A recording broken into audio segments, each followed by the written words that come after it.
Olá, boa tarde, sejam todos bem-vindos. Nós hoje temos a felicidade de receber o nosso querido Sérgio Vilar em mais uma reflexão. Hoje o Sérgio vai falar sobre Chico Xavier, o homem chamado amor, falando de mortes e encarnações coletivas.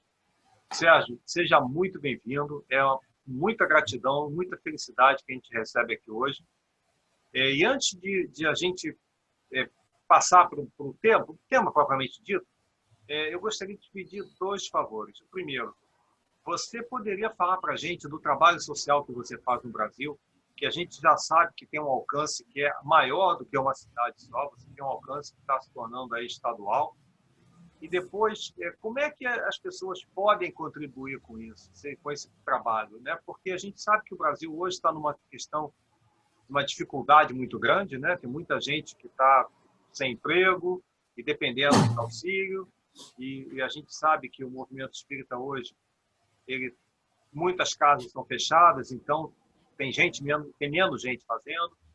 Fala um pouco desse trabalho para a gente, por favor. Ok.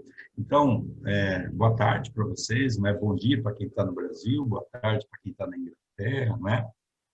Que a doce, suave paz do Evangelho de Jesus nos envolva. Um abraço carinhoso, Alexandre, a você e a Dani, pelo convite que nos fez para podermos estar juntos nesse momento. Também nosso abraço a Silvia, na qual também recentemente nós fizemos uma palestra para o grupinho que ela também coordena.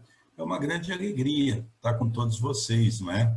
Na verdade, eu estou hoje em Pouso Alegre, que é uma cidade do sul de Minas Gerais, onde a minha esposa é pouso-alegrense, e nós já temos um grupo de estudo aqui há 15 anos, que é ligado ao Centro Espírita Perdão, Amor e Caridade, que é a casa que nós dirigimos em Itapira. E nós vimos a necessidade de começarmos a fazer a sopa, fazermos o alimento para distribuição na rua, tendo em vista os problemas sérios que o Brasil está enfrentando, né? Para quem está acompanhando as notícias da ONU, nós temos notícias muito tristes que está chegando ao Brasil. A ONU prevê que em 2 anos o Brasil viverá a mais alta pobreza.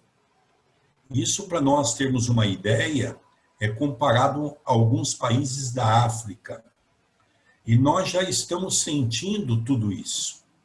A questão de 5, 6 meses atrás, nós que fazemos comida sob a orientação do nosso querido Chico Xavier, onde tive a oportunidade de frequentar a sua casa desde 1985, todas as nossas atividades são orientadas por Chico Xavier naquela época, conforme nós íamos montando as atividades. E nós, então, iniciamos o trabalho da sopa, o trabalho do alimento, sob as orientações do Chico.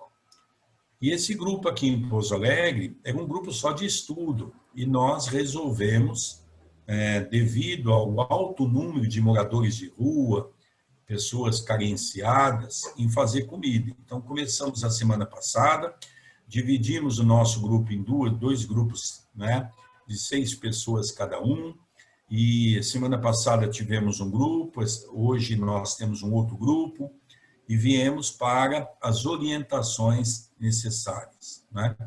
Então, há 6 meses atrás, nós em Itapira, que é a casa-mãe, fazíamos comida para uma média de mais ou menos 150 pessoas, 100 pessoas, né? E hoje, desses 30 quilos de alimentos que nós fazíamos há 5, 6 meses atrás, hoje nós estamos fazendo em torno de 160 a 170 quilos de alimento por refeição, né? Bom, num primeiro momento, há 4 meses atrás, nós tivemos a oportunidade, pela seriedade da casa, em Itapira, em ser procurado pela direção do SESI, que é uma escola muito séria aqui no Brasil, que é ligada às indústrias do Brasil, e eles, então, propuseram de que se nós queríamos fazer uma parceria distribuindo marmitex. Então, nossa sopa era quinta e sábado. Então, no primeiro momento, começamos a distribuir comida da marmitex segunda, terça quarta e sexta. 300 marmitex. E na quinta e no sábado nós fazíamos. Então, praticamente fechamos a semana, menos o domingo, porque o domingo é um trabalho que nós temos, um trabalho de desobsessão que não parou até hoje. Eu queria chamar a atenção dos nossos irmãos que a nossa casa é uma casa recém-criada, né? Ela é fundada em 14 de março de 1901. É uma das casas mais antigas do Brasil. No ano que vem nós vamos estar fazendo 120 anos de espiritismo na nossa casa, né? Não pergunte se eu sou o fundador, que eu não sou, viu, Alexandre? Então, dessa maneira, nós começamos a perceber que a coisa tomou um vulto muito grande nas atividades, né? Fizemos um trabalho também com a Silvia, que está aí também nos ouvindo, e a Silvia nos convidou. E no grupo dela tinha algumas pessoas também do Brasil, que é esse pessoal que eu falei de Jundiaí, o Tom, a Ana, e eles vieram para Itapira. Quando o nosso doutor Marco Antônio, que é o doutor Adroaldo Modesto Gil, que é um médico, trabalhou muito tempo em Uberaba, foi professor da Universidade de Belo Horizonte, na área da psiquiatria, e ele está conosco desde 1994, quando nós recebemos essa orientação do nosso querido Chico. Então, o Chico nos avisou que ele, o doutor Bezerra de Menezes, não é, havia convidado o doutor Adroaldo para dirigir as atividades em Itapira. Eu, nessa época, fui transferido para Itapira porque eu era gerente de banco. A minha formação, a vida toda, foi gerente de banco. Eu me formei como gerente de banco, né? Então, quando eu cheguei lá, o Chico foi muito interessante, o Chico me viu, mandou me chamar na fila, e eu fui contar para ele que eu tinha sido transferido para Itapira. O Chico mandou me chamar, falou, senta aqui, meu filho. Sentei do lado do Chico, e eu, sem falar nada para o Chico me contou, pois é, meu filho, você está indo para uma cidade que eu tenho título de cidadão. E você, então, não te vejo fora dessa cidade. Eu, na verdade, naquele momento, por 2 vezes, eu cheguei a pensar que o Chico estava ficando louco. Mas eu confesso aos irmãos que pensar perto do Chico era um perigo. O Chico inclinou o corpo dele na cadeira assim, olhou para mim, e ele tinha um hábito de fazer muito gesto com o dedinho. O Chico falou assim, meu filho, eu não estou doido, não. Eu falei, meu Deus, até pensar perto do Chico dava medo, né? Então, eu falei, Chico, mas eu tenho 32 anos de idade, sou gerente de uma agência das 100 maiores praças do Brasil, porque eu estava em Campinas. O André e a Graziella estavam dando muito trabalho, porque cada semana era um que ficava doente. Como eu era gerente titular, e na década de 80, 90, os bancos eram muito visados, os gerentes de banco eram muito visados nessa época. A gente tinha até proteção nas 100 maiores praças, eu tinha proteção, que acompanhava minha família, isso era comum acontecer, né? O banco dava todo esse suporte. E eu me lembro que eu disse, Chico, mas eu pedi para ir para um lugar menor um pouco, por causa dos meus filhos, tudo, mas eu me comprometi com o banco, 2 anos, eu vou ter que voltar para uma grande praça. E o Chico, então, sorriu muito e disse para mim, ai, meu filho, não te vejo em outro lugar.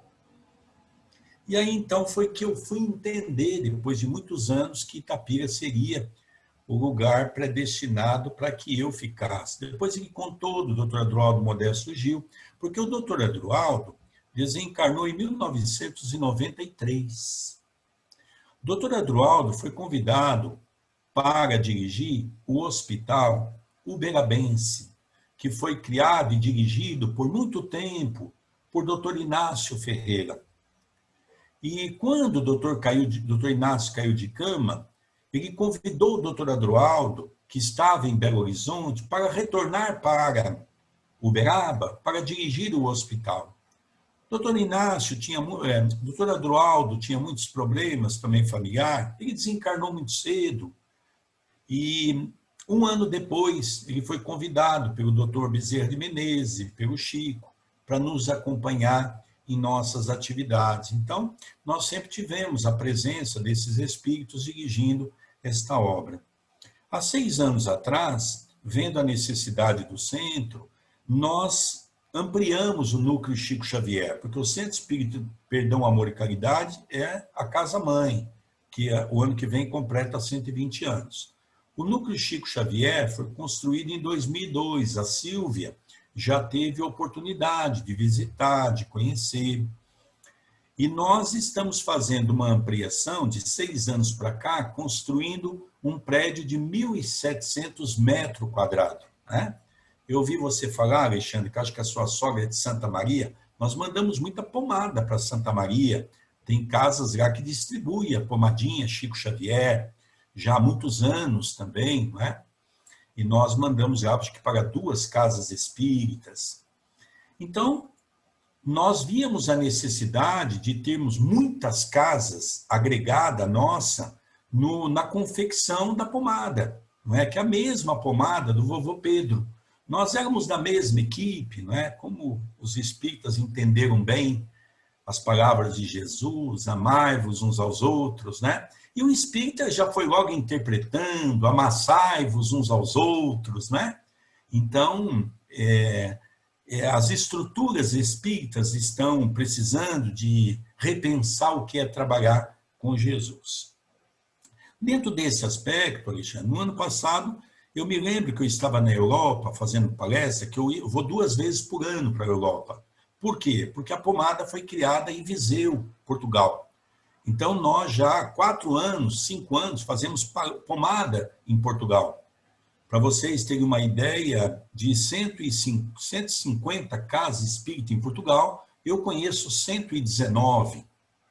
Eu sou o brasileiro que mais conhece casas espíritas em Portugal. Havia essa necessidade, a pedido do doutor Adroaldo, para que nós pudéssemos fazer um envolvimento com os nossos irmãos portugueses. E nós temos lá 35 casas espíritas que participam da confecção da pomada. Nos reunimos uma vez por mês, eles vão para Viseu, os portugueses, eu aqui do Brasil, e também tem um grupo dos Açores, não é? Ponta Delgado, os nossos irmãos que lá dirigem a casa. Então o trabalho realmente foi tomando um vulto muito grande. E eu me lembro que na Europa, quando eu estava no ano passado, eu comentava com as pessoas, olha, eu preciso acabar a obra até outubro, porque senão a obra acaba comigo. Imagine, Alexandre, que nós vamos ver hoje na palestra que nós não tínhamos noção nenhuma do que iria acontecer. Né? Depois nós vamos falar um pouquinho sobre as manifestações do movimento espírita. Mas realmente, quando há 5 meses atrás veio a situação, nós ficamos super abalados, no sentido de que nós achávamos que a obra poderia ter que parar. E o doutor Marco Antônio diz, não, meu filho, confie na espiritualidade e vamos cumprir o nosso prazo. E realmente estamos aí a galope com a construção e devemos aí terminar a parte nova aí, se tudo der certo, continuar recebendo esse apoio dos companheiros que têm ajudado e muito, né, Alexandre? Você é um dos companheiros que eu sei que ajuda também, desculpa se eu estou falando seu nome, se você não queria se identificar, né? Mas a gente tem que falar as pessoas que colaboram, as pessoas que ajudam, né? Então, dessa maneira, nós devemos terminar a primeira parte e reconstruir a segunda parte, porque como nós vamos ter um hospital também, né? Nós vamos ter um trabalho mais voltado com gestantes, um trabalho mais voltado com a sopa, num outro molde, porque nós estamos recebendo muitos moradores de rua. E como é difícil ver um morador de rua com aquela roupa toda suja, aquela pessoa sem se banhar. Então, nós vamos ter o almoço, como eu disse, nós perdemos a Marmitex, terminou ontem, né, porque acabou o contrato, e a partir de terça-feira agora nós vamos começar a fazer comida. Então, vamos ter comida no perdão, terça, quinta e sábado. E com o advento dos banheiros, que nós estamos agora na fase final, nós vamos preparar uma rouparia. Então, eles vão ter horário, vão receber o kit higiene, vão tomar o seu banho. Se a roupa não tiver condições, eles vão receber roupa, não é? E eles vão, então, almoçar e eles vão embora em paz, que é uma mensagem que nós recebemos do Chico uma vez: a casa do pão, entre, descanse e siga em paz. Uma mensagem de Emmanuel. Então, mais ou menos, as obras, o Alexandre, se faz nisso, não é? Temos feito o culto do Evangelho todos os dias, já há 5 meses, aqui no Horário Brasil, de segunda a sábado, às 19h30, e no domingo, às 18 horas. Então, eu penso que vocês têm que aumentar aí, acho que 4 horas, não é? Acho que vocês têm que aumentar 4 horas. Então, mais ou menos seria isso, todos os dias. São milhares e milhares de pessoas que estão acompanhando todo esse trabalho pela nossa TV Caminho da Luz, que é uma TV hoje que tem projetado muito estudo, muito material. Inclusive, começamos há 2 dias atrás o estudo, que foi gravado agora recentemente, Obreiros da Vida Eterna. Todo dia, às 21 horas, vai um capítulo ao ar. E nós já temos toda essa programação gravada, está muito bacana, vale a pena nós acompanharmos, né? Então, em síntese, o Alexandre, o trabalho tem sido assim, tenho realmente pedido muita ajuda para os amigos, para os irmãos, para que a gente possa concretizar toda essa atividade em nome da espiritualidade amiga, não é? E já agradecer àqueles que, de uma certa maneira, já têm nos ajudado, né? O que nós preparamos hoje... Desculpa te interromper.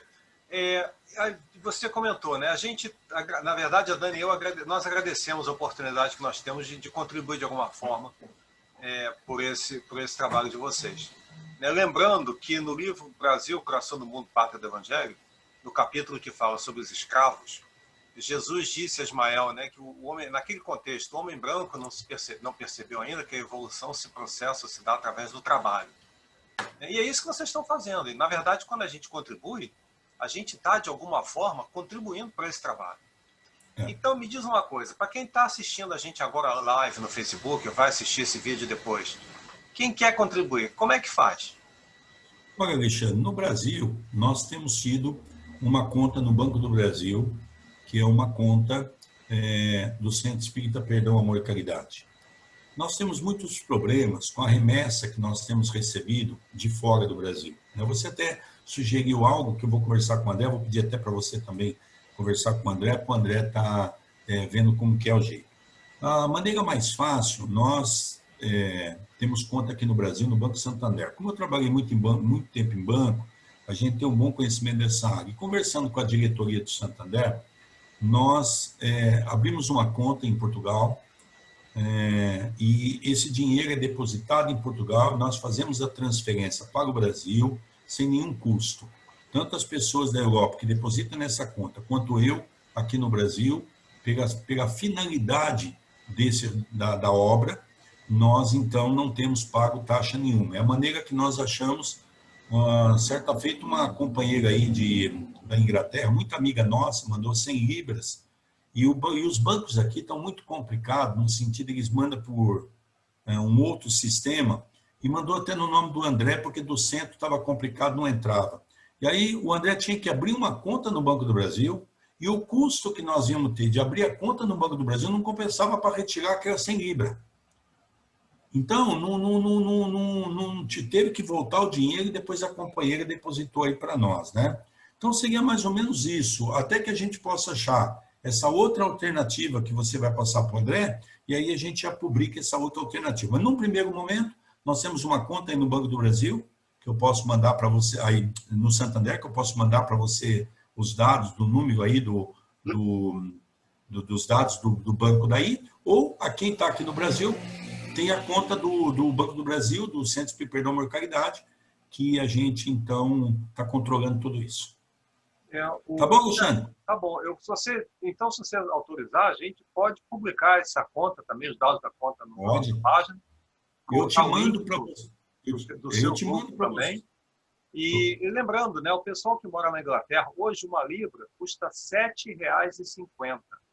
Ou seja, se eu mandar 10 libras para o Brasil, você recebe R$ 75. Quer dizer, é ruim para trazer dinheiro para cá, mas quando a gente faz o caminho inverso, acaba sendo muito para você. proporcionalmente falando, né? Dá para a gente fazer, multiplica, né? Esse valor, dá para fazer uma pequena contribuição em Libra, é uma boa contribuição em reais. Só relembrando as pessoas que, às vezes, não tem como fazer, bom, agora já sabe. Sim. É verdade. Isso é importante, né, Alexandre? Porque realmente, e vou ser sincero, hoje nós conseguimos manter aquela obra que eu acabei de dizer, aquela construção, nós tivemos uma arrancada grande, até para o pessoal de Jundiaí, que é um pessoal também, a própria Ana morou aí na Inglaterra. Eu conheci a Ana na casa de uma companheira, numa reunião que a Silvia tinha com um grupo de amigas, me parece que era uma terça-feira à tarde, e eu conheci a Ana aí. A Ana está morando no Brasil hoje, não é? E a Ana tem ido praticamente quase toda semana, cada 10 dias ela está em Itapira. Amanhã mesmo eu vou receber a Ana, vamos receber o Tom, não é? Porque nós começamos há um mês atrás a fazer comida lá. Hoje, para vocês terem uma ideia, nós temos 3 pontos de comida acontecendo ao mesmo tempo. Está acontecendo aqui em Pouso Alegre, em Itapira, onde o André Luiz está dirigindo o trabalho de hoje, não é? E o Tom e a Ana estão dirigindo o trabalho lá em Jundiaí. Então, a ideia é essa, multiplicarmos, porque, segundo essa visão da ONU, que em 2 anos o Brasil será o país da mais alta pobreza, parecido com alguns países da África, nós já estamos sentindo isso.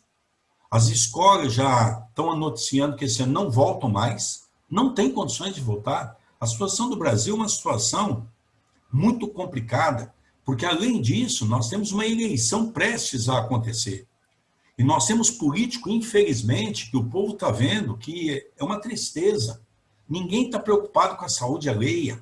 Ninguém está preocupado em dar comida para pobre. Está todo mundo preocupado em voto, mais voto, mais voto, mais partido, mais isso.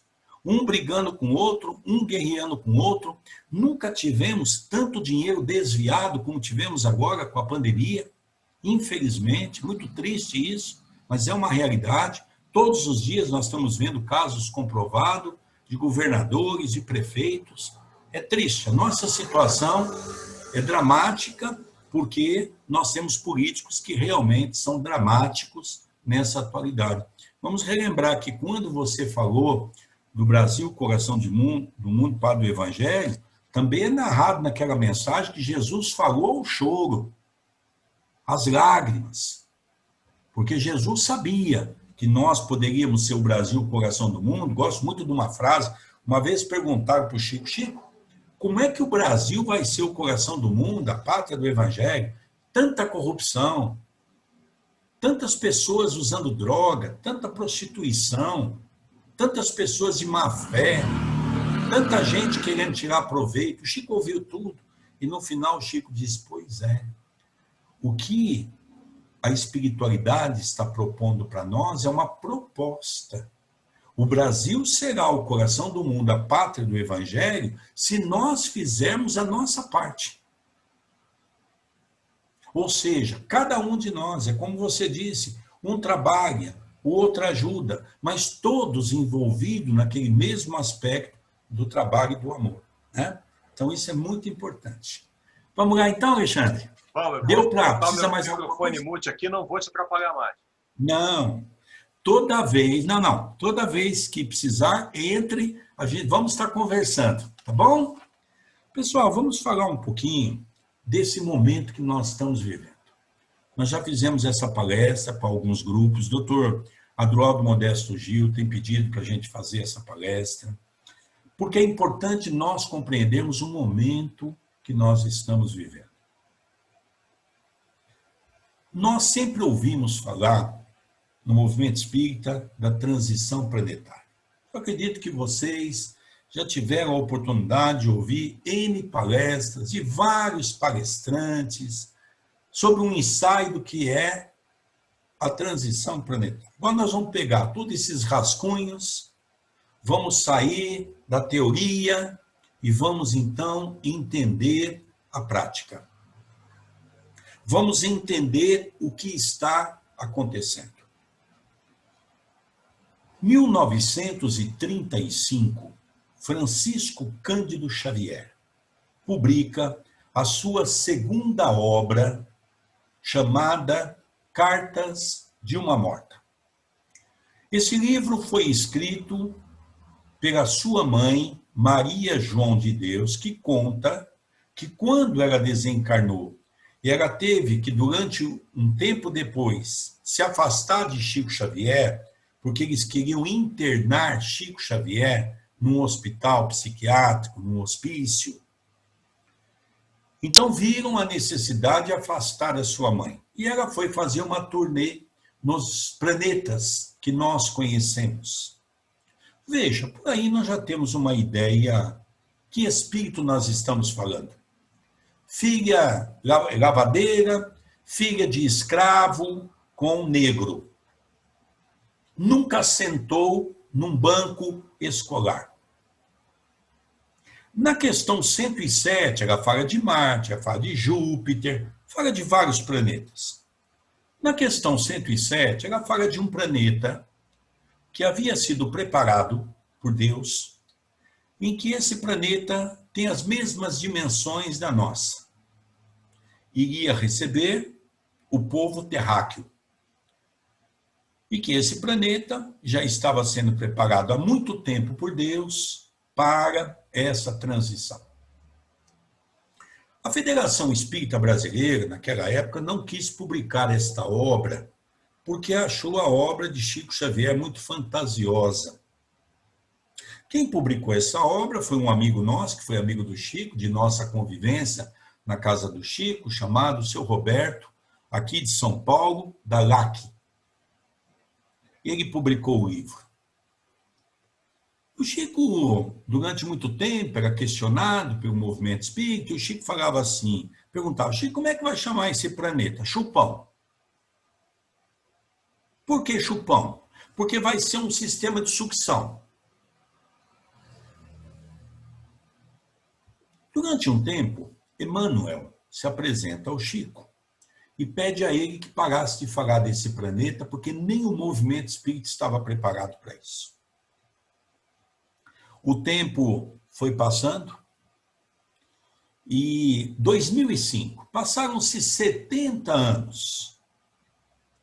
Dois cientistas europeus ganharam o título de Prêmio Nobel da Astronomia, criaram esse título, porque eles haviam descoberto um planeta que realmente foi uma grande revolução em 2005 no campo científico. Uns chamaram de planeta X, outros chamaram de planeta L. E o mais interessante é que o cientista coloca o nome de um planeta gerido por 3 sóis.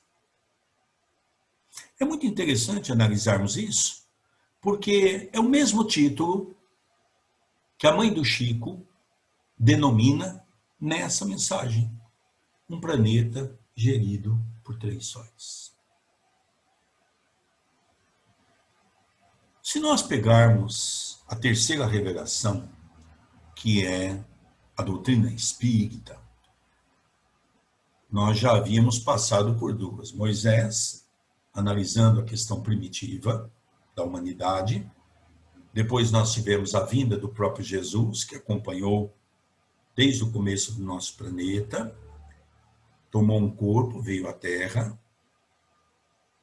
deu o seu exemplo de vida, não deixou nenhuma obra escrita, mas nos deixou, né, todo o ensinamento que nós necessitávamos para a nossa evolução. A ponto de, quando ele é indagado por um doutor, quando perguntado qual é o maior mandamento, que se tinha naquela época os 10 mandamentos, Jesus praticamente resume os 10 mandamentos em apenas 2. Amarás teu Deus de todo o seu coração, de toda a sua alma e de todo o seu entendimento. E amarás a teu próximo como a si mesmo. Eis o segundo mandamento. Então, o primeiro mandamento, amar a Deus. E o segundo, amar ao próximo. Resumindo assim, a tábua da salvação. Mas desde Kardec, a terceira revelação, com a vinda dos espíritos, eu fiquei muito triste essa semana, porque eu vi uma notícia de um espírita que publicou dizendo, antes de Kardec, codificar a doutrina espírita, Kardec é ateu. Kardec nunca foi ateu. Eu fico triste de ver o tanto de coisa que nós temos visto na internet por falta de imaginação. Kardec nasceu num seio católico. Quando ele foi morar em Yverdon, na Suíça, estudar com Henri Pestalozzi, o maior cérebro, o maior educador da sua época, ele foi conhecer o protestantismo. E ele, então, estudou afinco o Evangelho. Por isso que ele teve essa facilidade da codificação. Ele nunca foi ateu, né? Então, nós percebemos que ele se preparou muito para que, dos 50 para os 51 anos de idade, ele pudesse, então, através de Faustier, um amigo, conhecer o que era a mesa girante. Foi daí que ele, então, disse aquela célebre frase que marcou a humanidade, quando perguntado aí o que achou, precisamos estudar, porque uma mesa não tem cérebro para pensar e nem músculos para se movimentar. Então, nós começamos, desde Kardec, a entender um pouco melhor a questão da transição planetária. E hoje, eu confesso a vocês, como o Chico, desde 1985, me orientou a ler 2 horas por dia, eu faço isso até hoje rigorosamente. 35 anos, eu leio 2 horas por dia. E entro naquela fase do grande pensador que diz que quanto mais eu sei, mais sei que nada sei. Hoje, de 5 meses para cá, eu defino que nós estamos tendo aqui um divisor de águas com o evento do Covid-19, com o vírus. Porque até então nós falávamos de algo que nós achávamos ser correto. E hoje nós estamos vendo que é muito mais fácil definir os conceitos que Allan Kardec trouxe através da Pleiade de Espírito da Verdade, de uma forma mais ostensiva, de uma forma mais gradual. Porque tudo que nós ouvíamos, e eu confesso, tudo que nós falávamos, e me encaixo no bojo desse grupo de oradores que falava da transição planetária, que nós estávamos redondamente equivocados. Porque a gente falava de algo que nós não compreendíamos, que nós imaginávamos. É por isso que Jesus disse a Pedro, eis porque falo em parábolas, porque vendo não veem, ouvindo não entendem. Nós selecionamos algumas coisas aqui para conversarmos. A Silvia já até viu um pouco desse material, mas nós acrescentamos mais algumas coisinhas aqui importantes, para que juntos possamos estudar um pouco o Livro dos Espíritos e a obra de Francisco Cândido Xavier, quando nos fala um pouquinho das mortes coletivas. E nós vamos ver alguns momentos importantes nesse estudo, para que as nossas reflexões possam, de uma certa maneira, definir aquilo que o nosso irmão Alexandre diz. É hora de começarmos, não só pensar em ajudar, Alexandre, mas também pensar e entender que quando eu estou ajudando alguém, e o doutor Adroaldo Modesto Gil, nosso benfeitor amigo, sempre nos fala, o primeiro que está recebendo somos nós, que estamos quebrando a teia do comodismo, do orgulho, do egoísmo, da vaidade. Então, nós selecionamos aqui algumas perguntas que vale a pena nós pararmos um pouco para refletirmos e começarmos a analisar um pouco que esse momento, que para muitos parece ser uma desgraça, mas na grande verdade é uma grande bênção. Nós, os espíritas, precisamos agradecer do íntimo do coração para podermos participar desse momento, desse banquete espiritual que Jesus está convidando a todos nós para a implantação do Evangelho. no prefácio do Evangelho segundo o Espiritismo, é um prefácio lindíssimo, que é uma frase que ele diz para nós que nós somos e fazemos parte do grande exército do Senhor, aonde Jesus está convocando os trabalhadores para sermos os trabalhadores da última hora, porque agora é uma hora definida. Vamos relembrar o livro A Caminho da Luz, que é um dos livros da minha preferência, tirando a obra de André Luiz, da Lavra Mediúnica de Chico Xavier.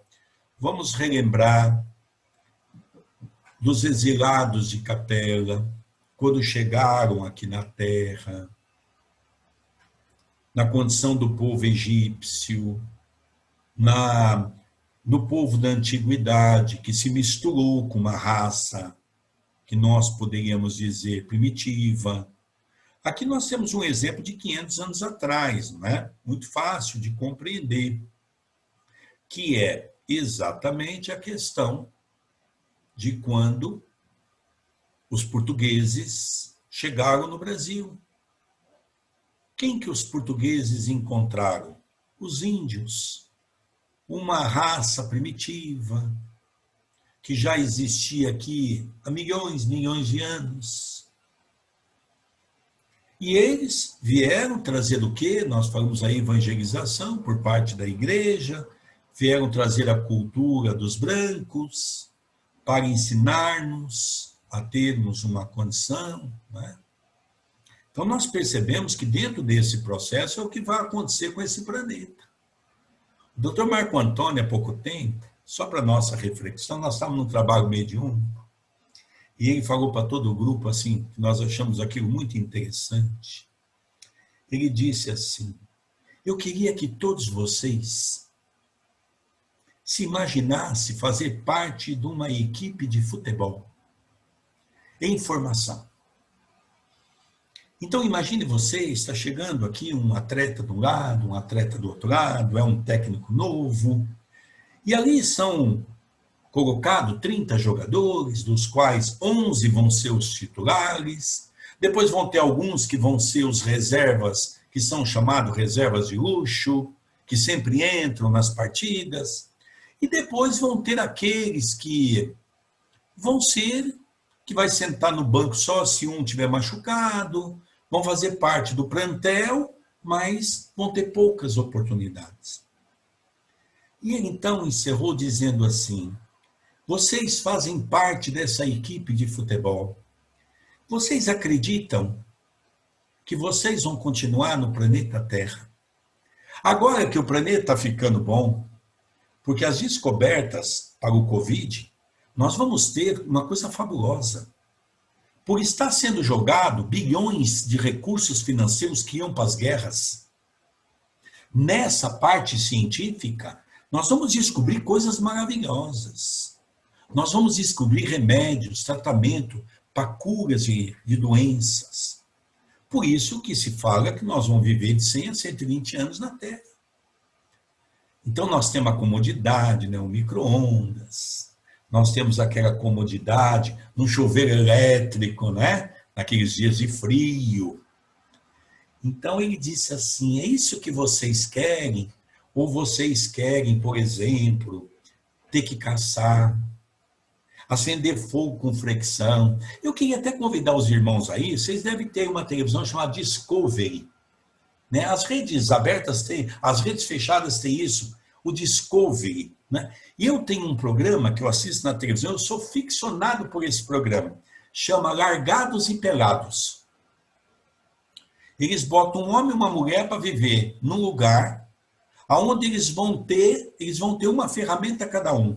E eles vão ter que acender fogueira, caçar, eles vão ter que fazer um casinha para dormir.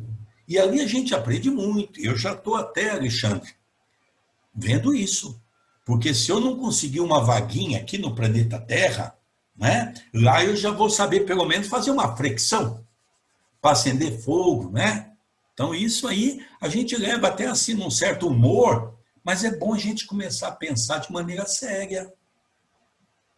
Porque a Terra está em plena transição planetária. A Terra vai ter que atingir a condição do mundo de regeneração. Se um de vocês, os irmãos, perguntar, Sérgio, o que é um mundo de regeneração? Eu convido a vocês a estudar conosco na página da TV A Caminho da Luz, ou a ler o livro, se já leram, vamos estudar o livro Nosso Lar. É um mundo de regeneração, um lugar com mais de 1 milhão de habitantes na década de 40. Então vocês vejam, né? Que nós temos exemplos de como é. Aí muitos podem dizer, Sérgio, isso aqui está perdido. Não. Se nós lermos o livro Libertação, Cidade Estranha, nós vamos ver uma cidade no abismo, das 7 dimensões do planeta, ela é o abismo, a última, aonde André Luiz diz que é alguns milhares de milhões de espíritos que vivem lá. Uma cidade onde a metade do corpo é humano, a metade do corpo é dragoneses, que o Chico explicava isso na casa dele, para nós. Agora, 1959, quando o Chico mudou-se de Pedro Leopoldo para Uberaba, Dr. Bezerra de Menezes, uma carta, uma mensagem pelas mãos de Chico dizendo: a porta das reencarnações estão escancaradas. É hora de vir todos os tipos de espírito. É hora de vir tudo que nós estamos vendo. Corsários, incendiários, estrupadores, todo esse tipo de pessoas estão reencarnando. Mesmo porque a grande maioria que não conseguiu uma média, e vai ser muito difícil, porque não conseguiram até agora, automaticamente já está indo por um sistema que se chama êxodo, que é a transferência do planeta Terra para, eu vou chamar carinhosamente, o chupão. Então, nós vamos agora sobre esses olhos daquilo que nós temos, porque dá tempo. É tempo daquilo que nós estamos fazendo hoje. Isso não é uma mensagem de desconsolo, não é uma mensagem de pânico, é uma mensagem de esperança. É uma mensagem pela qual todos nós vamos ainda aproveitar os anos que nos faltam. Outro dia, doutor Marco Antônio, quando antes de eu começar a obra, eu fiquei 2 anos enrolando para começar a construção. E aí, então, aconteceu uma coisa interessante. Eu tenho aqui meu ajudante que está mexendo aqui, né? Para arrumar tudo aqui, para não ficar né? Para ficar um pouco mais claro para nós aqui, né? Então, nós começamos a perceber que toda essa condição que a Terra está nos dando é uma condição abençoada, porque nós não estamos sendo convocados a sermos santos. Nós estamos a ser convidados a fazer um pouco mais de prece, a fazermos um pouco mais de leitura, a mudar um pouco mais a nossa reforma íntima, buscando na transformação de nossos atos, burilar os nossos erros, burilar os nossos corações. É por isso que na questão 728, Kardec pergunta, do Livro dos Espíritos, é lei da natureza a destruição? Resposta, precisa que tudo se destrua para renascer e se regenerar. Por quê? O que chamais destruição não passa de uma transformação que tem por fim a renovação e melhoria dos seres vivos. Allan Kardec aceita um único dogma, porque nós somos uma doutrina de fé raciocinada. Mas há um ponto que Kardec ouve do Espírito da Verdade, que é o próprio Jesus, quando ele diz que nós aceitaremos um dogma, a reencarnação. Primeiro, o que é um dogma? É um artigo de fé indiscutível. A reencarnação é a base para podermos compreender tudo isso, que não existe destruição, o que existe é transformação. Na natureza nada se perde, nada se cria, tudo se transforma, dizia Lavoisier.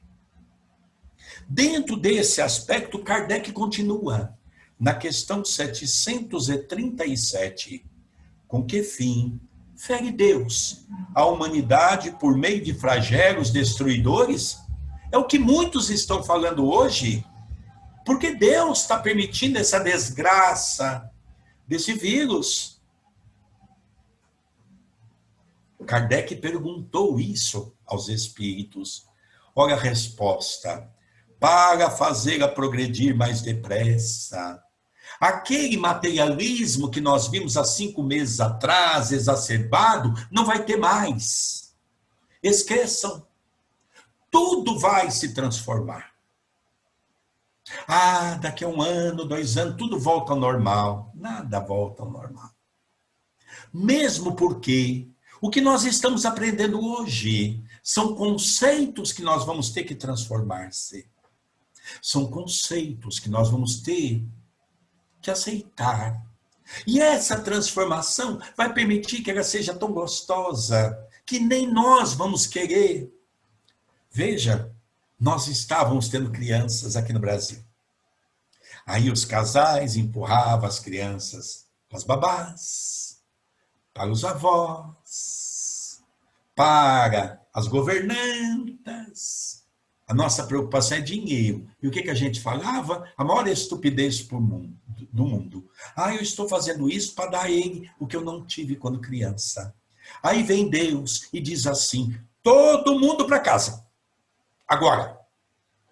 Todo mundo para casa. Fecha a porta, senão você vai morrer. Fica tudo lá. Gente, vocês não têm noção como é que está o Brasil. Briga, confusão, aquela coisa terrível.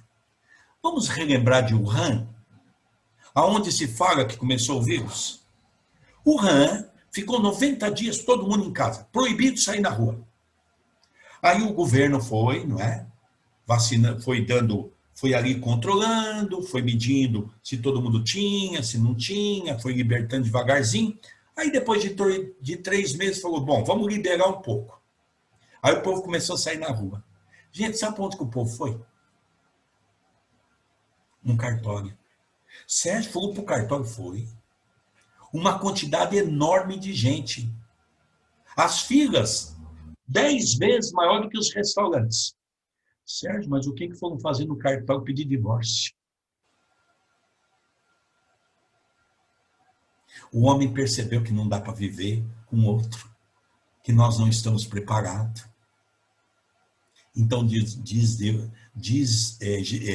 disse para nós, vamos controlar tudo isso agora, não é? Então, por que Deus permitiu isso? Para fazê-la progredir mais depressa. Já não dissemos ser destruição uma necessidade para a regeneração moral dos espíritos que, em cada nova existência, sobem um degrau na escala do aperfeiçoamento? Sobe se você permitir.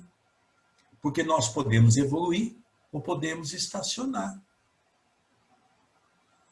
Preciso é que se veja o objetivo para que os resultados possam ser apreciados. Qual o objetivo? Da nossa vida. Porque Deus nos criou? Porque nós estamos aqui? Qual o papel que nós devemos desempenhar aqui na Terra? Somente, do vosso ponto de vista pessoal, os apreciais. Daí vem que os qualificais de flagelos por efeito do prejuízo que vos causam. Essas subversões, porém, são frequentemente necessárias. Para quê? Que mais pronto se dê o advento de uma melhor ordem de coisas e para que se realize em alguns anos o que teria exigido muitos séculos. Veja, uma resposta de um livro que foi publicado a 18 de abril de 1857, onde Kardec trabalha nessa obra desde 1855. Quando ele publica essa obra, tinha 501 perguntas.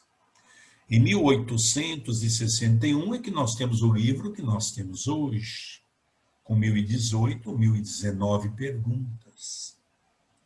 Então vejamos que o momento que nós estamos vivendo é esse. Agora já não dá mais. Vou deixar para amanhã. Sabe aquele que bebe? O alcoólatra. Segunda-feira eu paro de beber. Vocês já pararam para pensar por que o alcoólatra diz que é na segunda? Porque sábado e domingo eu ainda vou beber, vou ter meu churrasquinho, vou ter minha festinha. Nós somos como um alcoólatra. É estranho, no capítulo 6 do Evangelho segundo o Espiritismo, nós temos 4 mensagens do Espírito da Verdade, onde Allan Kardec, no Livro dos Médiuns, afirma de maneira, vamos dizer assim, de um posicionamento muito forte, de que o Espírito da Verdade é o próprio Jesus. E uma delas ele diz assim: eu não vim para curar os sãos, porque esses não precisam de remédio. Eu vim para curar os doentes da alma. E o que é a doença da alma? É o nosso orgulho, é o nosso egoísmo, é a nossa vaidade. É o pior das doenças que um homem possa ter. Mas é na questão 738 que Kardec vai mais profundo. Kardec era um sábio, né? Para conseguir a melhora da humanidade, não podia Deus empregar outros meios que não os flagelos destruidores? Mas pera um pouco. Será que Deus não tem outras fórmulas, né? Porque para trabalhar com a gente também é difícil, né? Será que não tem aqui uma outra fórmula, né? Aí os espíritos dizem assim: pode, e os emprega todos os dias. O que nós estamos fazendo nesse exato momento? Não é buscar, de uma certa forma, algum conhecimento que possa ampliar o conhecimento que nós já temos para ver sob um novo aspecto a vida? Ele faz isso todos os dias. Se nós vamos aceitar ou não, o Alexandre começou o trabalho dizendo: olha, gente, vamos colaborar. Você tem 2 maneiras de colaborar. Ou pegando, como nós falamos no dito popular, colocando a mão na massa, ou ajudando financeiramente. Você pode ajudar de alguma maneira, não é? Nós estamos recebendo o convite. Ninguém está obrigando as pessoas a ajudar uma instituição, seja ela qual for. Mas todos sabem que tocar uma instituição não é fácil. Quantas vezes 2 horas da manhã acorda e não dorme mais? Né? Veja, por isso que ele diz: pois que deu a cada um os meios de progredir pelo conhecimento do bem e do mal. No Livro dos Espíritos tem uma pergunta que Kardec pergunta: como é que eu sei se eu estou fazendo bem ou mal ao outro? Os Espíritos dão uma resposta que é fantástica. Toda vez que você for fazer uma coisa para alguém, toda vez que você pensar alguma coisa de alguém, você se coloca no lugar da pessoa. Você gostaria ou não? Se você gostaria, faça para alguém, porque se é bom para você, é bom para o outro. Se você não gostaria, não vale a pena, porque não é bom. O homem, porém, não se aproveita desses meios. Quantas vezes a gente ouve, mas temos o livre-arbítrio. Portanto, se torna que seja castigado. Eu hoje tenho uma palavra um pouco pesada, né? Mas eu estou sentindo que ultimamente os espíritos, e eu vejo muito isso, né? Desde Kardec, quando a gente começa a ler a obra, uma das coisas que me encanta Kardec, uma das coisas que me apaixona e que eu fiquei mais apaixonado por Deus, é a maneira com que Kardec traz Deus. Eu confesso que cada dia, quanto mais eu leio, mais eu fico apaixonado por Deus. Porque eu consigo enxergar em Deus uma lei justa, benéfica, benevolente, permitindo que nós possamos errar, mas ao mesmo tempo também permite que cada um de nós possamos alcançar a nossa evolução pelo nosso esforço. Né? E ele encerra dizendo assim, se torna que seja castigado no seu orgulho e que se lhe faça sentir a sua fraqueza. Eu tenho umas pessoas aqui no Brasil, como eu fui gerente de banco, conheço muitas pessoas que têm muito dinheiro, né? E as pessoas me conheceram no banco, eu já era espírita, e as pessoas sabiam que eu tive contato com o Chico, então as pessoas me procuravam para receber algumas orientações, e até hoje eu tenho contato com muitos deles. Eu tenho amigos meus que faz 6 meses, pessoas muito ricas, que não saíram da porta de casa. Estão amedrontados, apavorados. As empresas são administradas dentro de casa. Então, nós vemos hoje o pavor que as pessoas estão. Por quê? Porque não estão preparados para tudo isso, né? Eu acho graça quando eu vejo um espírita dar a entender que está com medo, né? Eu falo, gente, espírita que está embaixo da cama é muito triste. Se Jesus não puder contar conosco, com o conhecimento que a gente tem, realmente, eu brinco sempre aqui no Brasil, que se Jesus foi esperado o movimento espírita, a implantação do cristianismo, coitado, ele está a pé.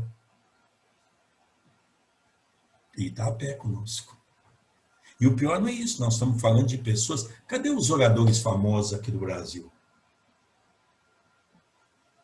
Cadê esse povo todo que falava transição planetária e muitos deixaram até emprego em grandes órgãos públicos, eram muitos que tinham grandes cargos no seio da nação brasileira, profissionalmente falando? Cadê esse povo todo? E não é uma crítica a um ao outro, é uma crítica ao nosso movimento que nós temos que repensar. Quer dizer, nós estamos no Espiritismo para quê? Na questão 739, olha, Kardec vai bater nos espíritos, e os espíritos vai dando uma surra em Kardec, né? Sérgio, desculpa interromper, deixa eu só fazer um comentário que você falou aí, né? Você lembra como é que Eurípides de Barçanufo desencarnou? Sim. Foi sentado no sofá da sala assistindo Netflix? É uma coisa muito interessante. Eu tive a grata oportunidade, eu conheci grandes espíritas brasileiros. Tive a oportunidade de conhecer Jerônimo de Mendonça. Só de eu falar, eu me arrepio. Já vi o Jerônimo umas 3 vezes perto do Andrezinho, nosso querido André, quando estava fazendo palestra, né? Era um baluarte. E eu tive a oportunidade de frequentar durante muitos anos a casa de tia Igorina Cunha, sobrinha de Eurípides Barçanufo, quem trouxe o livro Cidades no Além, que é a planta baixa de nosso lar. O Chico perguntava para ela, ô tia Igorina, eu sei que alguém recebeu as plantas, Emmanuel me diz, mas não sei onde está. O Chico sabia que ela tinha recebido em desdobramento. E era quieta. É mesmo, Chico? Eu preciso achar essas plantas. Até que o Chico, então, no final da conversa, disse, tia Igorina, você não recebeu nada na tua casa? Ah, Chico, recebi uns desenhos que eu nem sei o que é. Traz para mim ver. E aí o Chico viu que era todo aquele trabalho nosso lá. Eurípides era de uma família católica. Eurípides era um ser muito inteligente, inteligentíssimo. E Eurípides estava sendo preparado pela Igreja Católica para ser padre. Mas como ele percebeu que ele não tinha aptidão, bom, se ele não pode ser um padre, nós vamos usar ele aqui, porque Eurípides queria ser médico. O bojo dele era ser médico.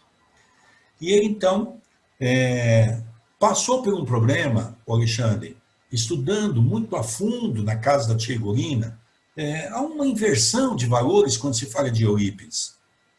A transformação de Eurípides foi muito dolorosa.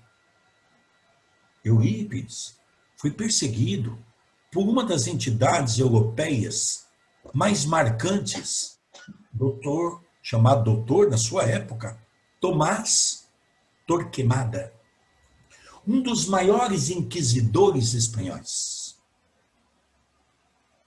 E ele cai de cama, num processo, ele ficava tomado.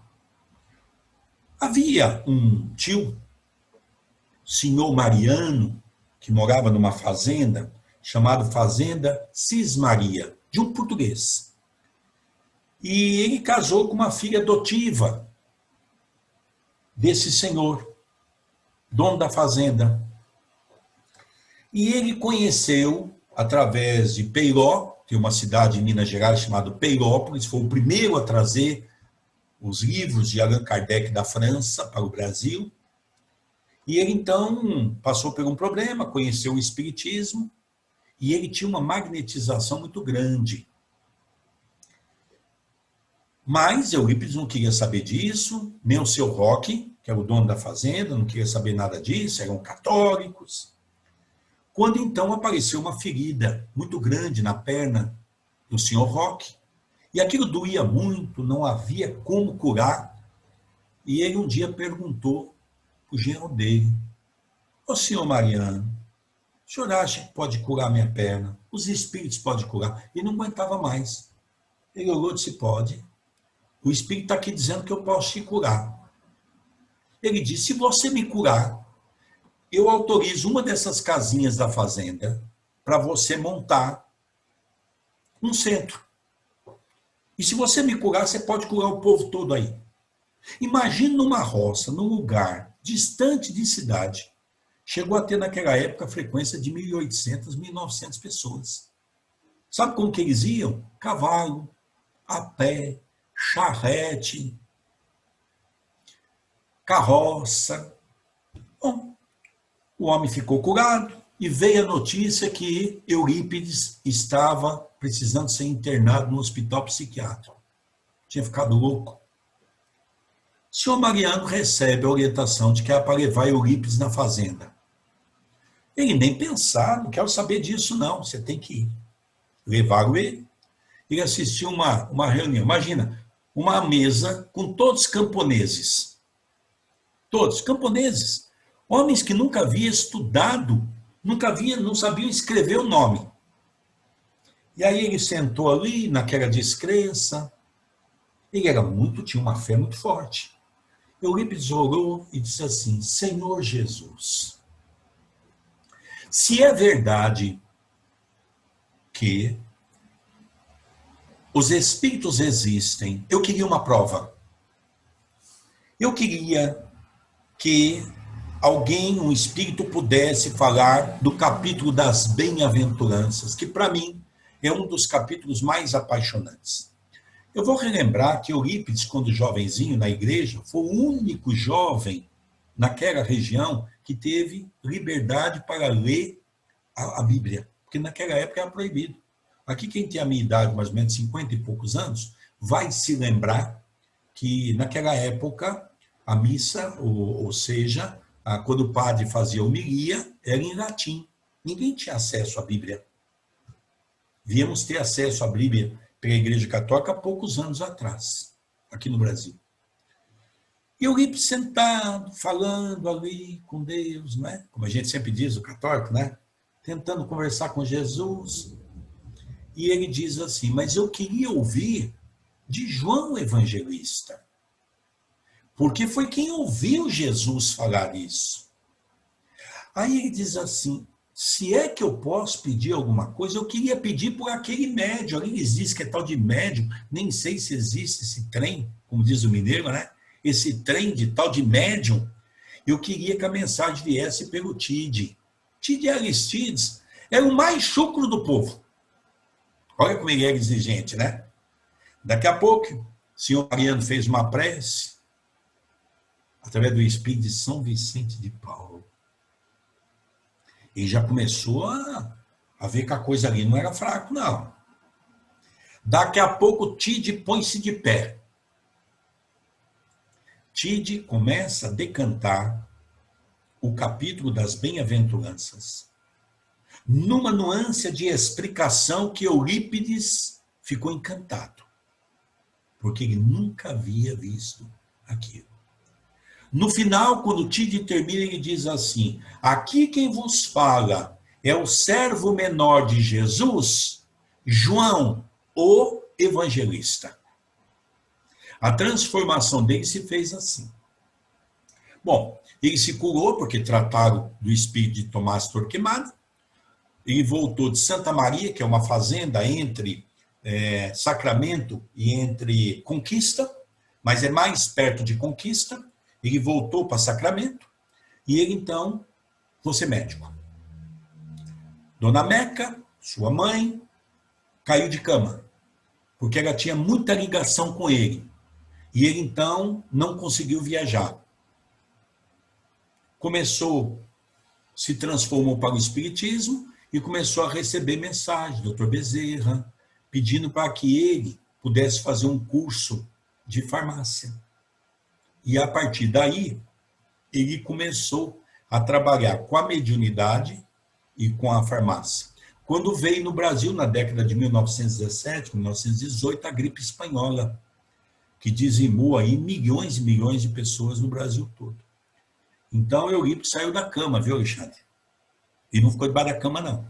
Ele saiu da cama, foi atender toda a gente, e quando havia curado muita gente pelos remédios que ele ministrava, ele caiu de cama e ele desencarna. Ele desencarnou exatamente do vírus da gripe espanhola. É um testemunho de renúncia, né? E o Eurípides foi essa criatura que...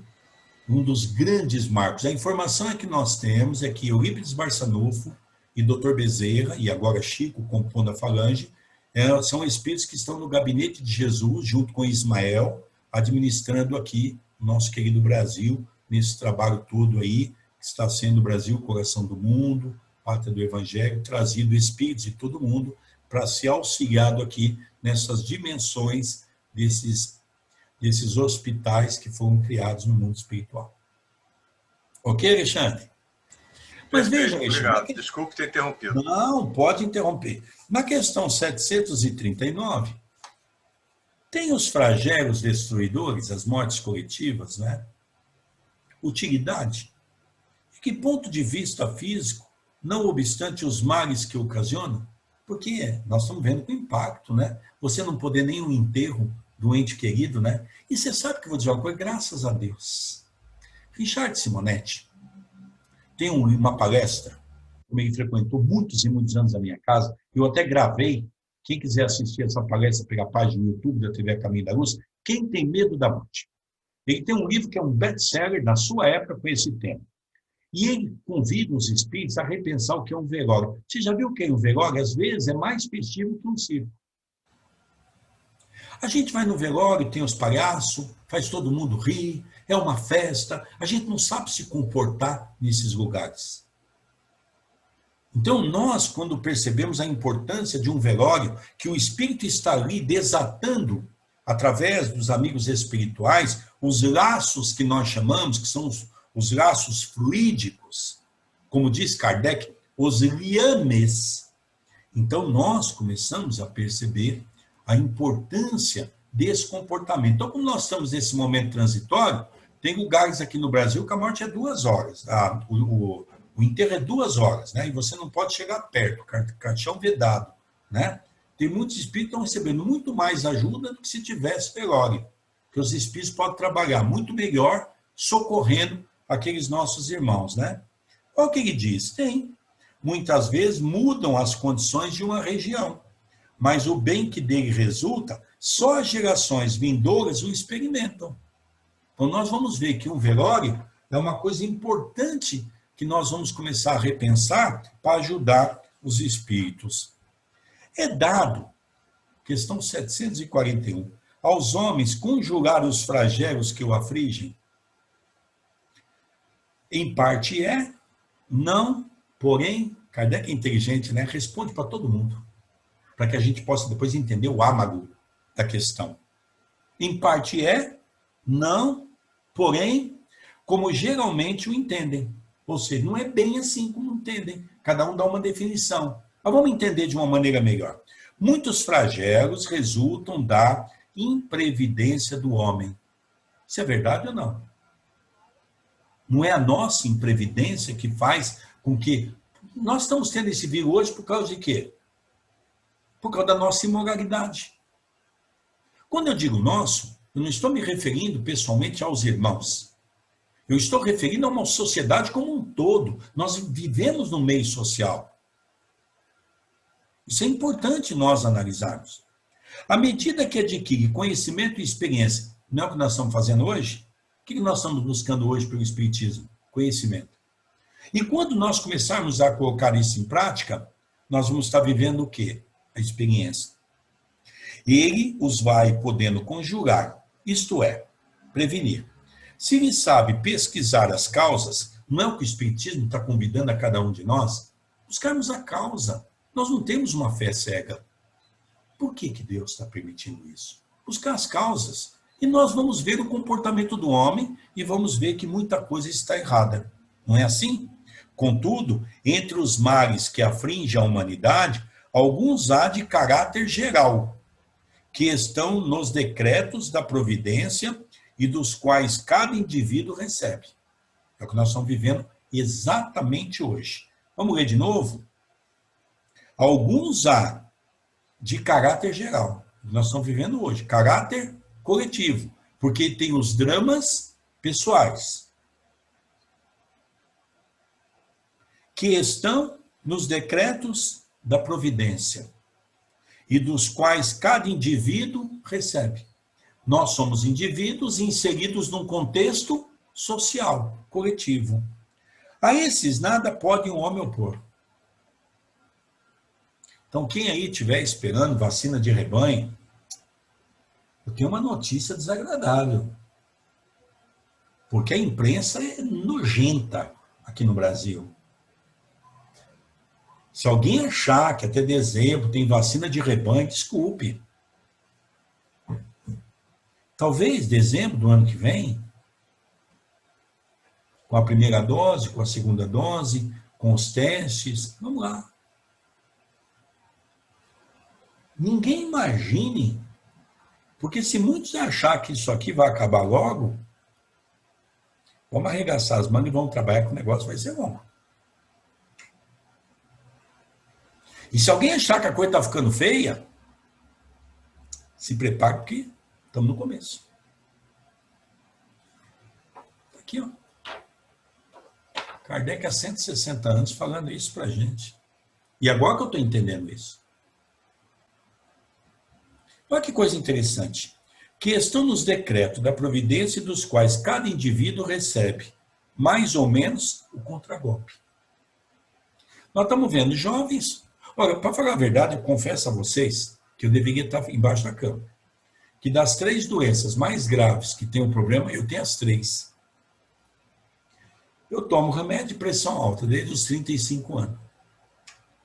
Eu tomo remédio para diabetes.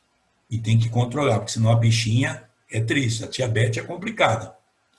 E a Silvia já viu eu ter um ataque, quando eu estava em Londres, quando nós íamos para o aeroporto, asma bronquítica. E é engraçado, e eu vou no centro todo dia. Todo dia.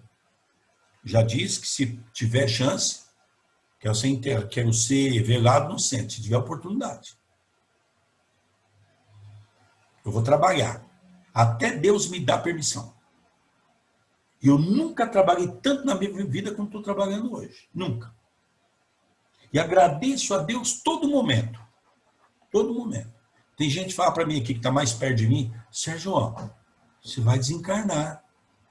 Com a graça de Deus. Se chegar o meu momento, não tenha dúvida que eu vou.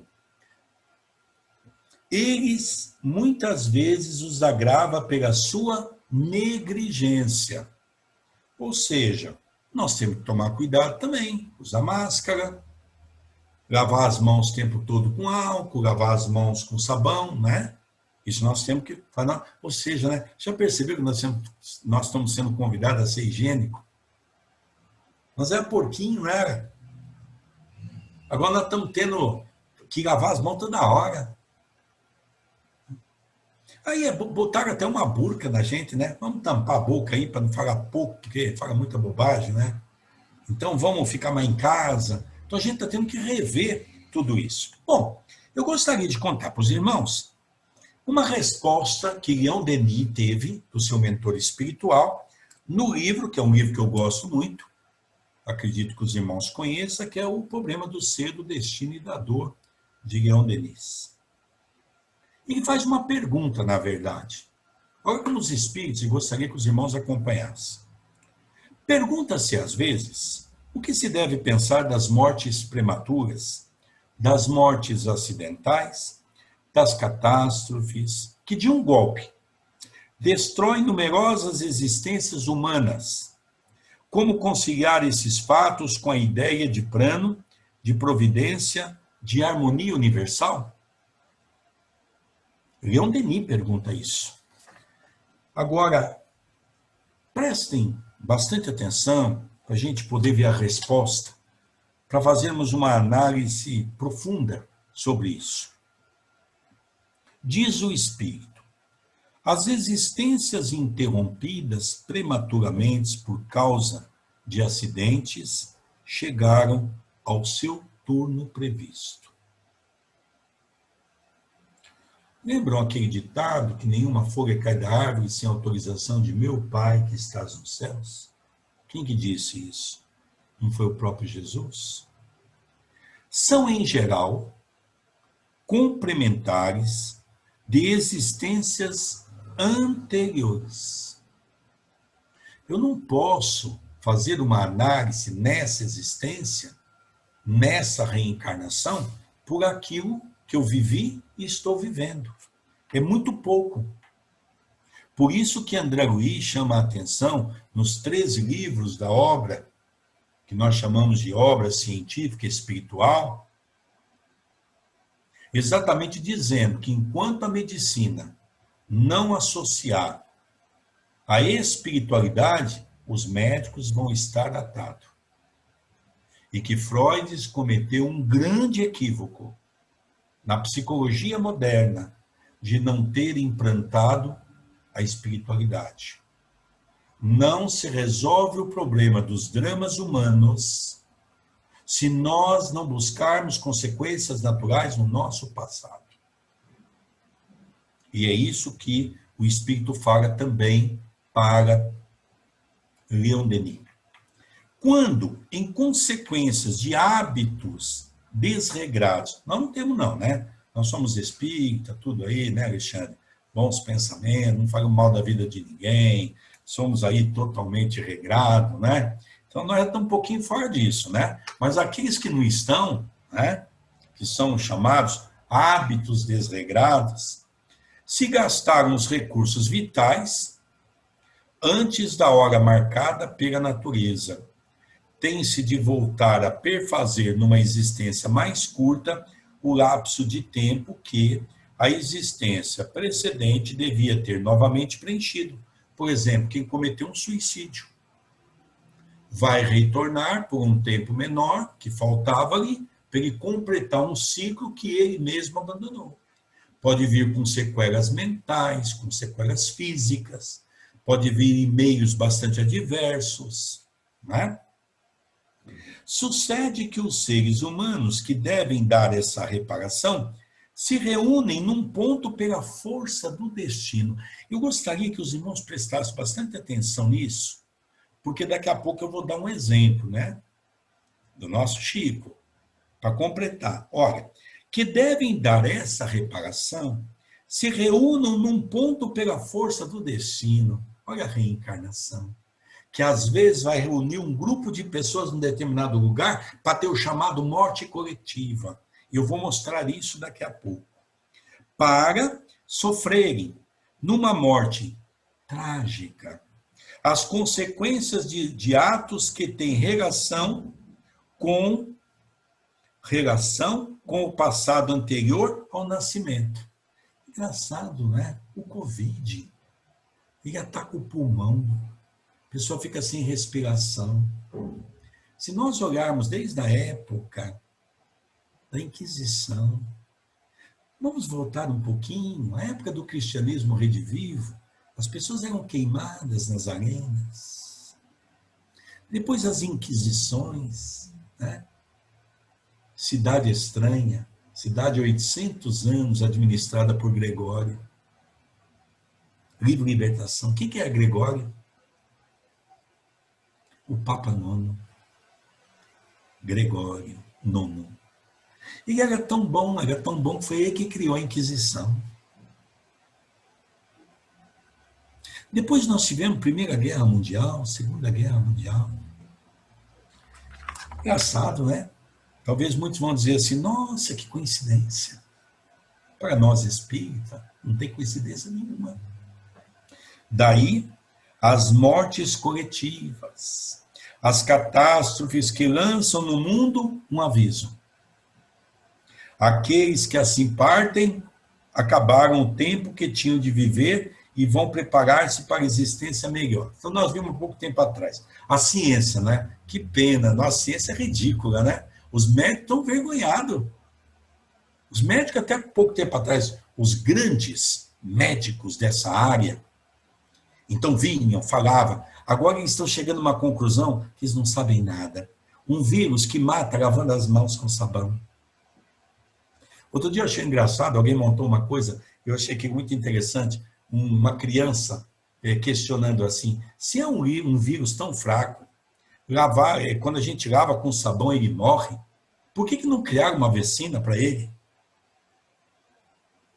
Cadê os infectologistas? Os PhD? Aqui no Brasil, vocês não têm noção, talvez muitos de vocês estão acompanhando, a briga que está, usa tal remédio, não usa tal remédio. Um grupo de médicos são a favor, outro grupo de médicos são contra. E eles vêm falar todos em nome da ciência. Aí eles dizem assim, os políticos, nós temos que acompanhar a ciência. O que é ciência? Acompanhar o quê? Né? Bom, já que nós vimos tudo isso no Livro dos Espíritos, vimos em Leon Denis, agora eu queria contar para vocês uma história. Vocês guardaram bem essa resposta de Leon Denis, né? Que para mim é uma síntese, de uma maneira bastante aprofundada, de todas as questões que nós lemos e das perguntas que os espíritos nos trouxeram.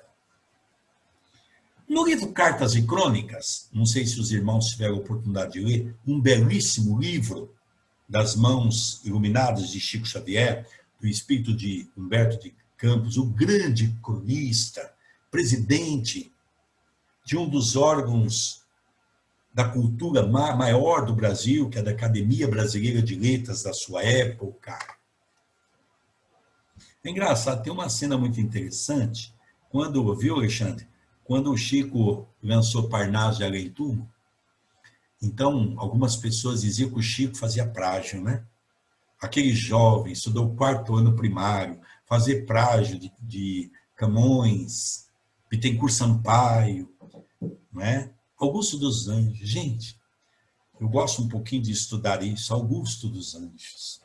Augusto dos Anjos é dos poetas o mais difícil de fazer plágio. É o único poeta que escreve na primeira pessoa, eu. Diz alguns amigos meus, poetas, que é impossível fazer uma poesia na primeira pessoa, eu. Diz que um dia o Chico estava rindo, o Chico era muito brincalhão, né? O Chico contava e a gente dava risada. Eu estava na casa do Chico, o Chico estava contando que ele estava assim, aguando, quando ele tinha 8 para 9 anos, quando já morava com a mãe, né? Que casou-se com o seu pai, a segunda mãe, como ele chamava, ele tinha ela como mãe. E ele então estava aguando assim, porque ela montou um quintal, no quintal, ela montou uma horta para poder bancar o estudo do Chico. Então o Chico estava aguando e apareceu Augusto dos Anjos. E Augusto dos Anjos falava para ele, Chico, você presta atenção no que eu vou te falar para a noite ficar mais fácil você escrever a poesia. Então ele começava, e o Chico repetia. Em determinado momento ele disse, Chico, você entendeu? Não entendi, foi nada. Chico, o Augusto dos Anjos falava assim, vou te repetir para você. E repetia, o Chico repetia. Chico, você entendeu? Não guardei nada. Olha, Chico, você não tem jeito mesmo, não. E ia embora. Né? Chegava à noite, através da psicografia mecânica. Eu gosto que o Chico é interessante. Eu não sei como é que o Chico se escondia por trás de Emmanuel. Quando o Chico estava conosco, assim, alguém fazia uma pergunta de grande impacto, um cientista, um empresário, um intelectual. O Chico, para não deixar as pessoas numa situação, o Chico dizia assim, Emmanuel está aqui. E Emmanuel está dizendo, oh, calava a boca de todo mundo. O Chico não dizia que era ele. E a gente sabia que muitas coisas nem eram de Emmanuel. O Chico era um espírito do mesmo diapasão. Como Kardec não poderia falhar nunca na obra, porque Kardec fazia parte da mesma pleiade de espírito da verdade. Então, no livro Cartas e Crônicas, foi psicografado pelo Chico, o espírito de Humberto de Campos relata a causa de um acidente, explicando que no ano de 177 da era cristã, marque as datas, vale a pena, para a gente poder entender o que é um processo reencarnatório. Tem muita gente que acha que os erros que eu estou pagando hoje é da última existência. Guardem bem isso que nós vamos ler. Essas pessoas que estão aqui sendo mencionadas foram de uma época de 177 da era cristã. Marco Aurélio reinava o Império Romano. Mulheres, homens e crianças, anciões e enfermos cristãos eram detidos. Nós sabemos, através dos 5 livros de Emmanuel, nós chamamos em forma romanceado, mas na verdade são história pura, né? É só a maneira com que ele conta, que é Paulo Estevão, há 2000 anos, 50 anos depois, Ave Cristo, Renúncia, Ave Cristo, né? Ali tem 1.500 anos de história cristã, remontando às épocas mais diferentes da humanidade. Então, essas pessoas, homens, crianças, anciões e enfermos cristãos, eram detidos. Então, eles se reuniam nas catacumbas, nos morros, para falar do Cristo. Os soldados iam, prendiam, eles eram condenados e iam ser torturados e exterminados. Mais de 20.000 pessoas já haviam sido mortas até aquele momento, né? No chamado circo, né? Bom, chegou a notícia de que eles iriam ter a visita do famoso guerreiro Lúcio Garo. Era um homem muito conhecido na sua época, Lúcio Garo, naquelas terras, e os donos do poder queriam homenageá-lo. Olha que beleza, né?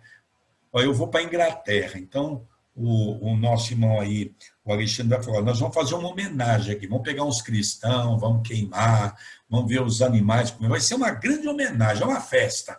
Naquela época era assim, né?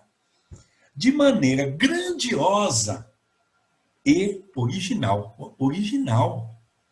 Famoso circo, né, do pão e vinho, né, que era distribuído. Decidiram queimar milhares de cristãos num espetáculo à altura dos visitantes. Presta atenção, até então já tinha morrido 20.000. Mas aquele evento é um evento especial. Guardaram isso? E tinha que morrer alguns milhares de pessoas, porque uma coisa de impacto, meu. O cara vai sair daqui e nunca mais vai esquecer na vida dele. Para todo mundo que ia contar e falou, olha, eles fizeram uma festa lá para mim, foi de arromba. Né? Bom, durante a noite inteira, mais de 1.000 pessoas ávidas de crueldade. Ele reuniu 1.000 pessoas para vasculhar toda aquela região à noite e pegar os cristãos que estavam reunidos. Vasculharam residências humildes e no dia subsequente, ao sol vivo da tarde, largas filas de mulheres e criancinhas, em gritos e lágrimas, no fim de soberbo espetáculo, encontraram a morte. Queimadas nas chamas, alteadas ao sopro do vento, ou despedaçadas pelos cavalos em correria. Então, aqui nós vemos que foi realmente uma grande festa, matando mulheres, crianças, anciões, né? Bom, pois bem, o que tem a ver 177 depois do Cristo? Agora nós vamos ver o desdobramento disso. Quase 18 séculos passaram sobre o tenebroso acontecimento. Entretanto, a justiça da lei, através da reencarnação, lembre a resposta para Leon Denis, que quando há necessidade de juntar todas as pessoas num lugar, a providência divina faz isso com facilidade? Pois bem, reaproximou todos. Todos quem? Vocês lembram? 1000 pessoas, não era? Ávido de crueldade? Os responsáveis que, em diversas posições de idade física, se reuniram de novo para dolorosa expiação. 17 de dezembro de 1961, na cidade brasileira de Niterói, em comovedora tragédia num circo. Quase 1000 pessoas desencarnaram nesse circo. Por quê? Foi o primeiro circo no Brasil de lona de plástico. O palhaço havia brigado com o dono do circo mandou o palhaço embora. O palhaço foi, quando ele soube que o circo estava em Niterói, ele ficou com mais raiva em ver a lona nova do circo. E ele pensou, eu vou dar um susto no dono do circo. Quando o circo estava lotado, o show havia começado, ele colocou fogo numa ponta da lona. E vocês sabem como é plástico para pegar fogo. Aquilo, do jeito que subiu em questão de minutos, rápido, aquilo desceu em cima de todo aquele pessoal, tendo um desencarne coletivo momentaneamente. Nenhum conseguiu escapar. Depois nós temos aqui também, mais 5 minutos para encerrar, uma poesia muito bacana, como é que o Chico, ele previa tudo isso. É uma pena, nós estamos sentindo falta de Chico Xavier, muita falta das suas mensagens na atualidade. Nós não temos capaz, ninguém, de estar trazendo mensagem, que nós estamos vendo, é tudo coisa que já tem. Chico era um espírito que trazia para nós todas essas informações. O notável medianato de Chico Xavier também nos esclarece um outro fato real ocorrido em São Paulo. Esse eu tive a oportunidade de ver. 1º de fevereiro de 1974, eu estava no centro de São Paulo. Eu tinha exatamente 12 anos de idade. Data em que o edifício Joelma se incendiou e deixou 188 mortos. Chico recebeu uma mensagem antes do incêndio pelo espírito Ciro Costa e Cornélio Pires se manifestaram pela sua psicografia e deixaram 2 sonetos que revelavam a causa das mortes em massa naquele incêndio. As vítimas resgatavam os derradeiros resquícios de culpa que ainda traziam na própria alma, remanescente dos compromissos adquiridos nas guerras das cruzadas. Quando que foi as cruzadas mesmo? Século XI, século XII. Também conhecida socialmente pelas guerras santas, entre os católicos, os cristãos, melhor dizendo, e entre os muçulmanos, onde iam as crianças, as mulheres, os anciões e os soldados.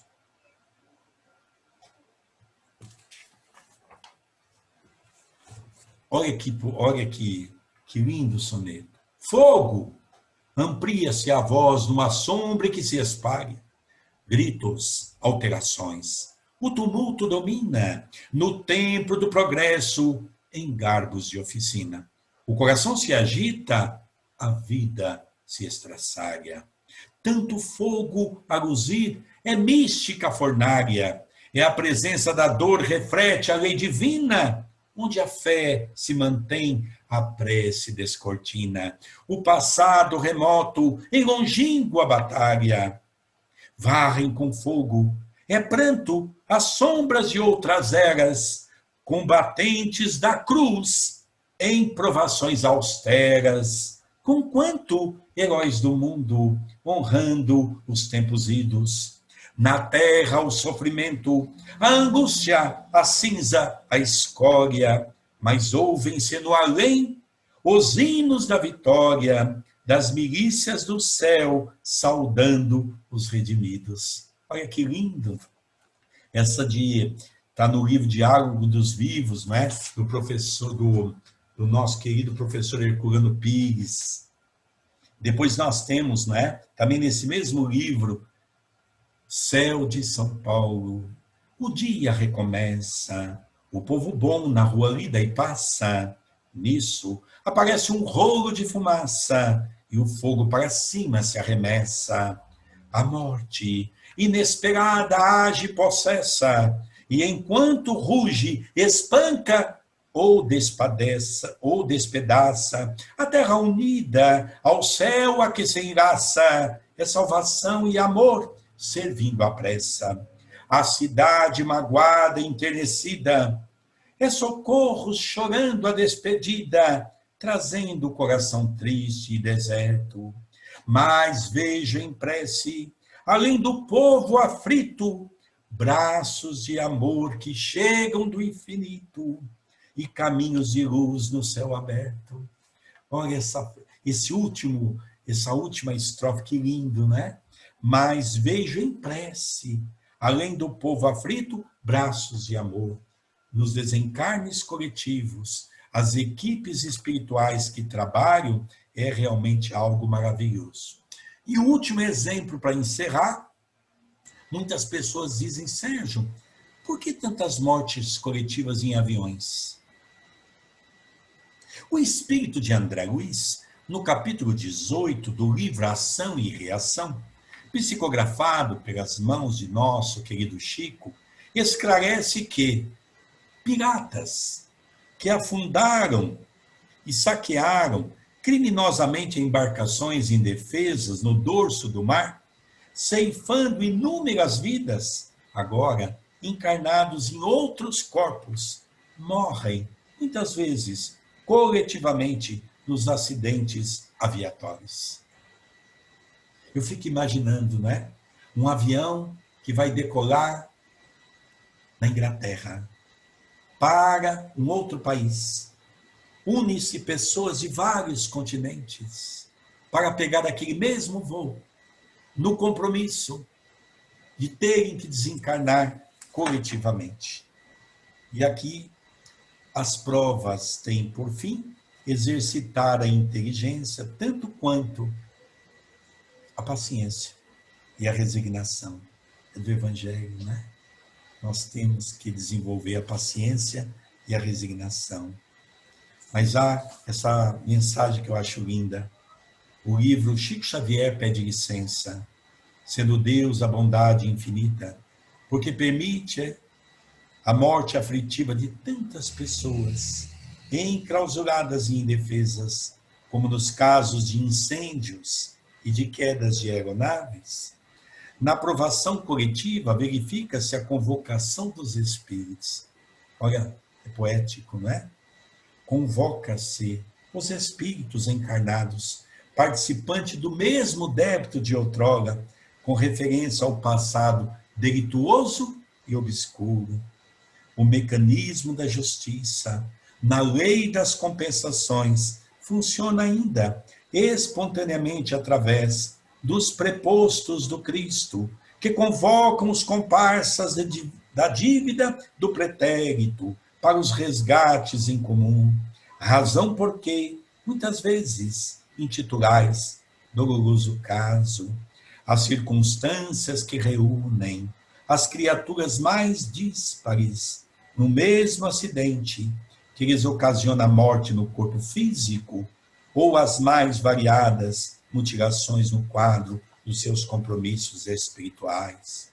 Diante, e aqui é Emmanuel, de tantos lúcidos esclarecimentos, não mais podemos ter qualquer dúvida de que a justiça divina exerce sua ação, exatamente como todos aqueles que, em algum momento, contrariaram a harmonia da lei de amor e caridade, e por isso mesmo, cedo ou tarde, defrontar-se-ão inexoravelmente com a lei de causa e efeito, ou, se preferirem, com a máxima proferida pela sabedoria popular.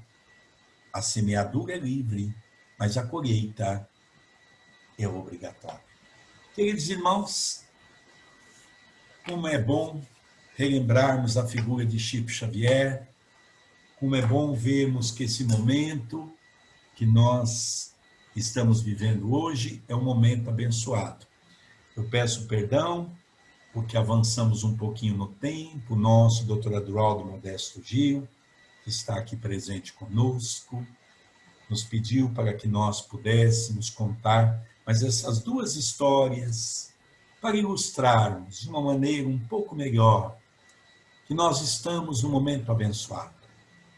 Ouço a dizer que cada um de nós que aqui estamos no melhor momento de nossa vida, no momento melhor de nossas ações, no momento pela qual o trabalho tem que ser as ferramentas de amor, daquilo que declinamos no hoje, porque as nossas mãos foram frutos de ódio, de perseguição, de vingança.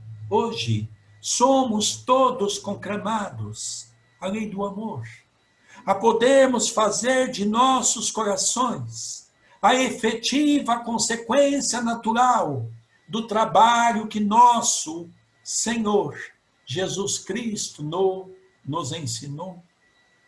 Não existe outra fórmula, sem ser o trabalho, sem ser o esforço, sem ser a dedicação.